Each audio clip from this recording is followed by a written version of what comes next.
नमस्कार।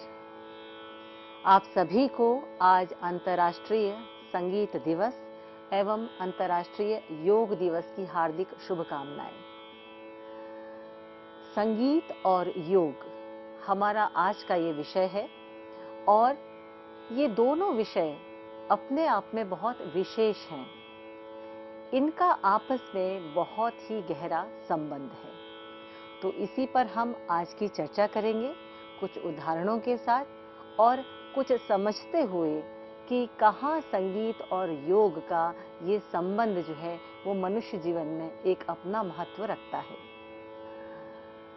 कहते हैं कि स्वस्थ शरीर में ही स्वस्थ मन बसता है और यदि स्वस्थ मन है तो हम प्रसन्न रहते हैं और हम यदि प्रसन्न हैं तो हम किसी भी काम को पूरी एकाग्रता से कर सकते हैं और पूरी एकाग्रता से किया हुआ कार्य जो है उसका परिणाम भी बहुत ही उच्च कोटि का सामने आता है।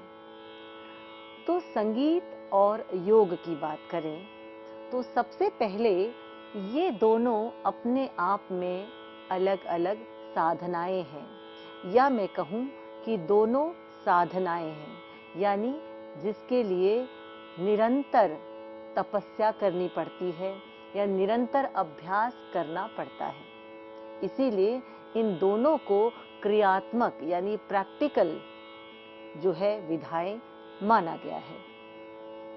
इन दोनों विषयों में आपस में बहुत गहरा संबंध है। दोनों ही विषय जो हैं वो मनुष्य से जुड़े हुए हैं, यानी कि स्वस्थ शरीर, स्वस्थ मन और स्वस्थ मस्तिष्क, ये मनुष्य जीवन के लिए बहुत ही महत्वपूर्ण है। हम तभी किसी कार्य को बहुत सुंदर तरीके से परिणाम तक पहुंचा सकते हैं जबकि हम पूरी तरह से स्वस्थ हों और हमारा मन जो है उस कार्य को करने में पूरी तरह से तल्लीन हो या प्रसन्न होकर उसमें डूबते हुए उस कार्य को करें। संगीत जो है वो कहते हैं कि सृष्टि के उद्गम के साथ ही संगीत मनुष्य के जीवन में जुड़ा। संगीत यानी सम्यक गीतम, भली भांति गाया हुआ कोई भी गीत वो संगीत है। और संगीत जो है वो 7 सुरों से जुड़कर बना है, जिसमें कि 5 विकृत स्वर और 7 शुद्ध स्वर हैं। अब जब हम संगीत की बात करते हैं तो इन सुरों को साधते हुए जो है वो संगीत बना है। और मनुष्य जीवन में यदि संगीत नहीं तो कुछ भी नहीं। तो संगीत को हम जीवन का एक बहुत ही महत्वपूर्ण पहलू मानते हैं। आइए संगीत से ही कुछ आरंभ किया जाए और फिर हम देखें कि किस प्रकार संगीत हमारे मन को प्रभावित करता है, हमारे मस्तिष्क को प्रभावित करता है और हमारे शरीर को भी प्रभावित करता है।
तो हम अभी राग भैरव के आलाप को गा रहे थे और आपने ये ध्यान दिया होगा कि गाते हुए मैं बीच बीच में गहरी श्वास ले रही हूं।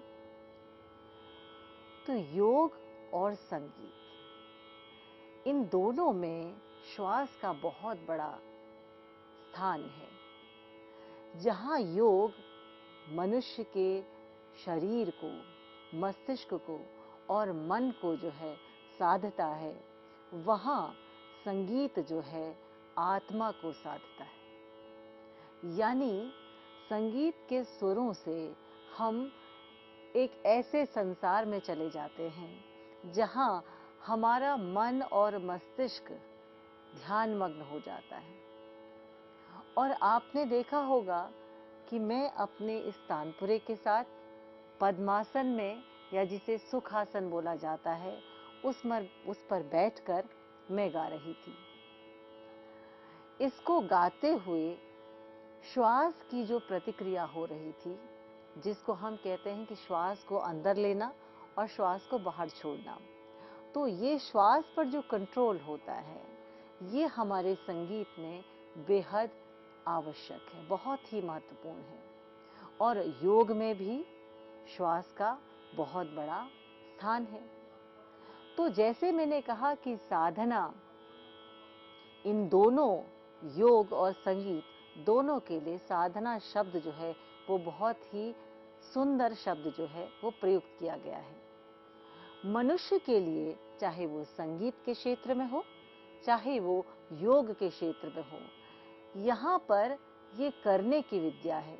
तो ये इंडिविजुअल जिसे कहा जाए, या व्यक्तिगत रूप से किए जाने वाली विधाएं हैं।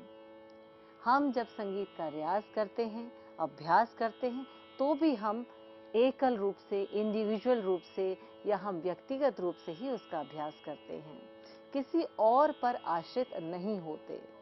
इसी प्रकार से योग जो साधना है वो भी करने की विद्या है। तो जब तक स्वयं न किया जाए तब तक उसके कोई परिणाम सामने नहीं आते। इस प्रकार की सुंदर जो इनका जो संबंध है, वो अपने आप में एक अलग संसार कायम करता है। एक संगीतकार के लिए, एक गायक के लिए, एक वादक के लिए और नृत्य करने वाले कलाकार के लिए भी योग बहुत ही आवश्यक है। मैं गायन की बात पहले करती हूँ और साथ साथ वादन की भी। गायन के लिए सबसे पहली बात है कि श्वास पर बहुत कंट्रोल होना चाहिए। तो श्वास पर कैसे नियंत्रण स्थापित किया जा सकता है, वो श्वास पर आधारित है। यानी श्वास पर आपने कितना अपना नियंत्रण रखा है। जब हम इसकी बात करते हैं तो सबसे पहली बात आती है कि अभ्यास कैसे किया जाए कि हमारा जो श्वास है उस पर नियंत्रण स्थापित हो। तो संगीत के अभ्यास में सबसे पहले बात जो बताई जाती है वो है कि स्वर को साधना, या सुर भरना, या सुर को साधना। यानी श्वास की जो प्रतिक्रिया है, जो हम कहते हैं कि इनहेल करना और एक्सहेल करना, यानी श्वास को भीतर के भीतर लेना, और पूरी ऑक्सीजन जो है हमारे फेफड़ों को जो है पूरी तरह से फैलाती है। और जब हम इस श्वास को लेते हैं तो श्वास मात्र नाक से हमारे गले मात्र से लौटकर नहीं आती, ये पूरे हमारी नाभि तक जाती है। और जब हम पूरा श्वास भरकर बाहर जो है छोड़ते हैं, और जो ध्वनि जो उत्पन्न होती है उसके साथ जब हम सुर को भरना, इसी चीज को कहते हैं। और जब हम उसको बाहर निकालते हैं तो एक बहुत ही मजबूत और पुख्ता आवाज जो है, या जिसे हम कहते हैं कि बहुत गहरी आवाज जो है वो सामने आती है। कैसे, एक उदाहरण की तरह देखिए। मैं श्वास को भर रही हूं,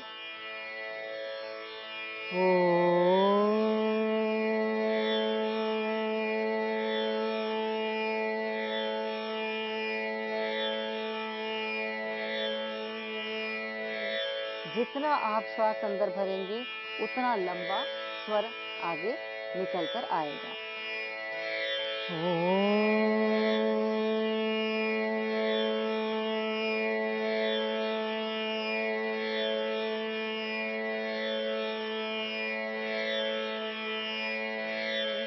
तो जब भी हम रियाज आरंभ करते हैं तो हमें सबसे पहले इसी प्रकार से बहुत गहरी सांस भीतर लेनी होती है।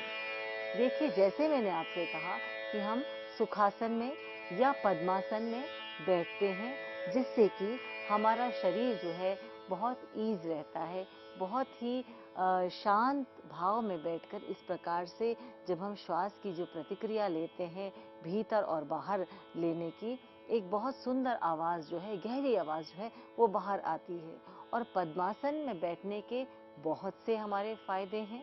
हमारा शरीर के जितने भी ऑर्गन्स हैं वो बहुत सुंदर तरीके से कार्य करते हैं। और इसके अतिरिक्त वज्रासन में भी बैठकर गाने की परंपरा है।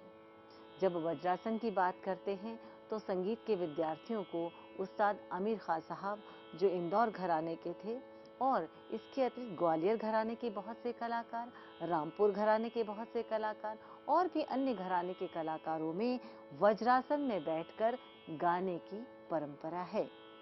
इसका भी एक बहुत बड़ा सुंदर परिणाम है। कारण भी ये है क्योंकि वज्रासन पर बैठ के हमारी पाचन क्रिया भी बहुत सुंदर तरीके से कार्य करती है, और जो हम श्वास की प्रतिक्रिया जो हम भीतर और बाहर लेने की करते हैं, उससे हमारे शरीर में जो ऑक्सीजन की मात्रा है वो भरपूर भीतर जाती है और कार्बन डाइऑक्साइड पूरी तरह से बाहर निकलती है। तो ये बहुत ज़रूरी है। हम जब योग की बात करते हैं तो योग में भी सबसे पहले सांस को भीतर ले जाना और सांस को बाहर लेकर जाना, ये सिखाया जाता है और ये सबसे पहले योग साधना का प्रथम चरण माना गया है। संगीत के स्वरों की हम बात करें तो संगीत में मंद्र, मध्य और तार, ये 3 सप्तक जो हैं 7 स्वरों से बने हैं।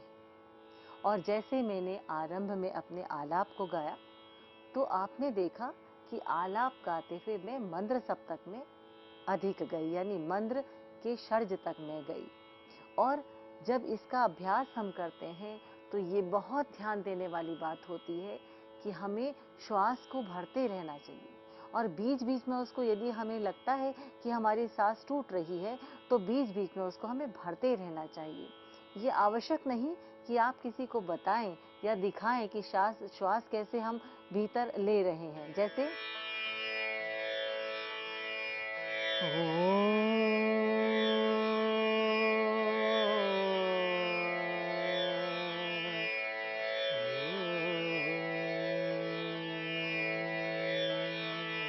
मैंने 2 बार बीच में सांस को ब्रेक किया, लेकिन अगले व्यक्ति को या सुनने वाले को उसका पता ही नहीं चला। तो इसका ध्यान देना चाहिए।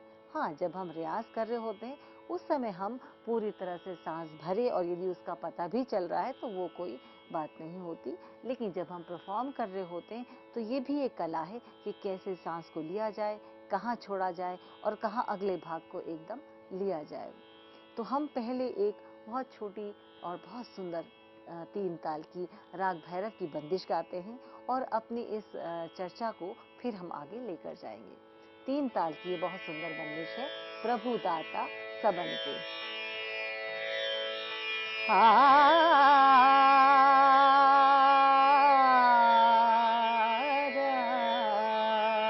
ये इतनी सुंदर बंदिश है कि इसको यदि सितार खानी में भी गाया जाए या अद्दा ताल में भी गाया जाए तो उसका बहुत सुंदर हमें प्रभाव देखने को मिलता है। प्रभु दाता सबन के, प्रभु दाता सबन के, प्रभु दाता सबन के, प्रभु दाता सबन के। सूरत ले मन भरी पलछिन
ये आलाप लेते हुए श्वास एक बहुत महत्वपूर्ण जो है भूमिका निभाता है। यानी जब हमारी सांस पूरी भरते हैं तो आलाप बहुत सुंदर तरीके से हर स्वर जो है वो पूरी तरह से लगता है।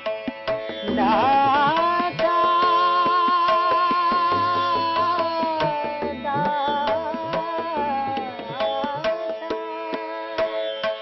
दा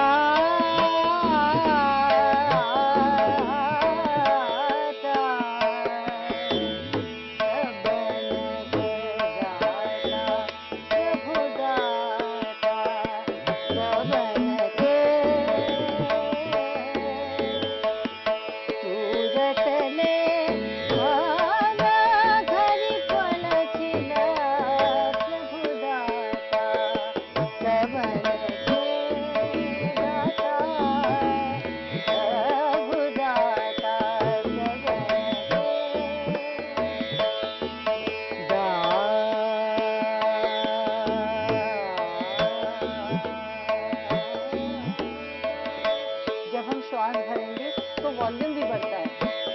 दा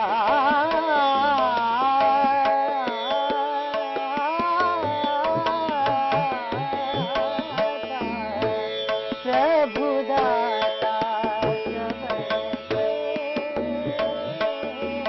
प्रभु दाता